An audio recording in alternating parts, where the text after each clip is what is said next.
Ah, what a terrible task I've been given. To guard each of the 1,000 books here at the Fireside Tales. The Fireside Tales organization has tasked me with guarding these books with my very own life, and each of these books contain information that could break the very fabrics of the universe itself. Sometimes I will confess that I feel rather jealous of all of you out there. You get to live such normal lives. You live in such an orderly world, no nonsense whatsoever, and I respect that, I really do. The world needs a no-nonsense side. But I suppose it has always been my job, my task, to bring chaos to this universe, to show the world that sometimes reality does not always play by its rules. Anyways, I was making the rounds for tonight, and I came across this story, which seems so sad and so powerful that I could not resist telling it to you all here tonight. So let me begin the story of the fairy book. An elderly father was sitting down, and he was scratching down some work that he had to do for the office. His daughter was sitting in the other room, and she had a little book with her. It was a fairy book, and in it was scrawled these beautiful pictures of fairies and trolls. And the daughter, she walked up to her father.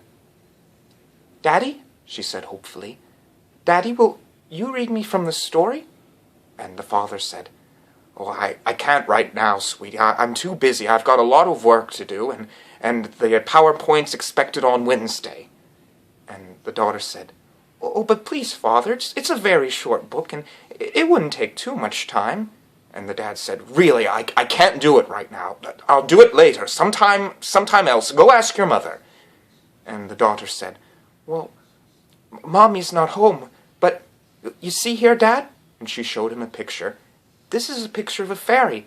Isn't it pretty, Father?" And the father said, "Yes, it's very pretty. Now go on, go play and do something else." Anyways, the daughter, she closed the book and she put it down on the table. "Okay, Father. Okay, I'll just lay it here and we'll tell the story another time, okay?" And the father didn't say anything. He continued to work.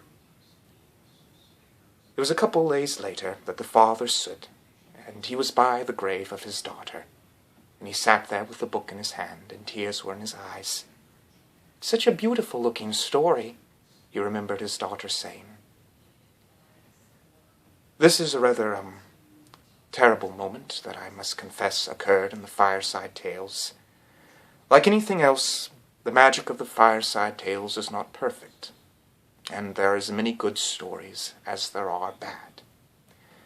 But, if nothing else, it's a good story to remember to love the ones you have, and to spend the most time with them that you can, because you never know. The next day they may be gone. As always, sweet dreams and good night.